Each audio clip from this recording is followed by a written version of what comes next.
નમસ્કાર, CB24 news સાથે હું રેશમા આપનું સ્વાગત કરું છું. ટ્રાફિક સમસ્યા હળવી કરવા નેશનલ હાઈવે ઓથોરિટી દ્વારા ઇસ્કોનથી સાણંદ સુધી ₹530 કરોડમાં બનનાર 4 કિલોમીટર 6 લેન એલિવેટેડ બ્રિજથી 1.5 લાખ વાહન ચાલકોને ફાયદો થશે.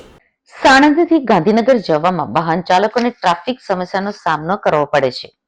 ટ્રાફિક સમસ્યા હળવી કરવા નેશનલ હાઈવે ઓથોરિટી દ્વારા ઇસ્કોનથી સાણંદ સુધી ₹530 કરોડમાં બનનાર 4 કિલોમીટર 6 લેન એલિવેટેડ બ્રિજથી 1.5 લાખ વાહન ચાલકોને ફાયદો થશે.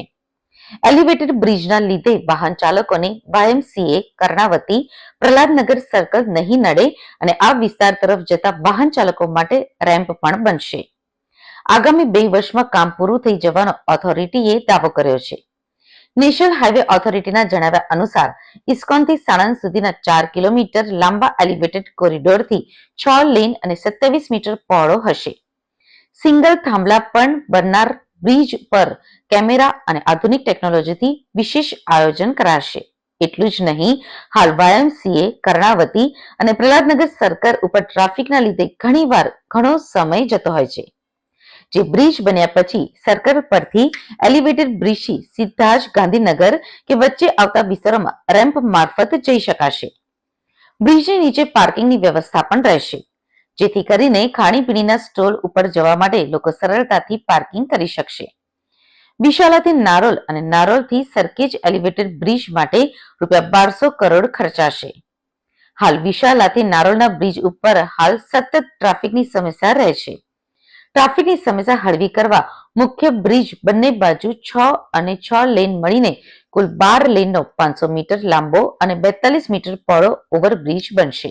તેવું જણાવતા નેશનલ હાઈવે ઓથોરિટીના અધિકારીઓએ કહ્યું છે કે ઓવરબ્રિજની સાથે નારોલથી વિશાલા થઈ સરખેજ સુધી 5 કિલોમીટરનો એલિવેટેડ બ્રિજ બનવાથી 1.5 લાખ વાહન ચાલકોને સીધો જ ફાયદો થશે, જેમાં જુહાપુરા અને વેજલપુરના લોકોને નારોલ જવામાં ટ્રાફિકનો સામનો કરવો પડશે નહીં.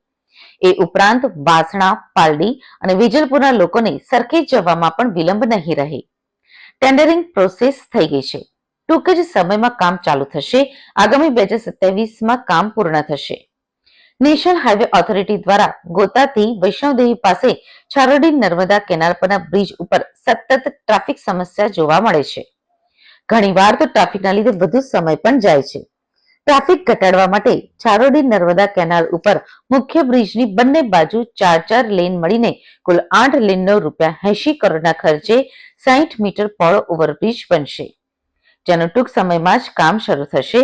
બ્રિજના કારણે રોજ પસાર થતા આશરે 25,000 વાહન ચાલકોને સીધો જ ફાયદો થશે અને વૈષ્ણોદેવી પાસે BUP અંડરપાસ પણ બનશે.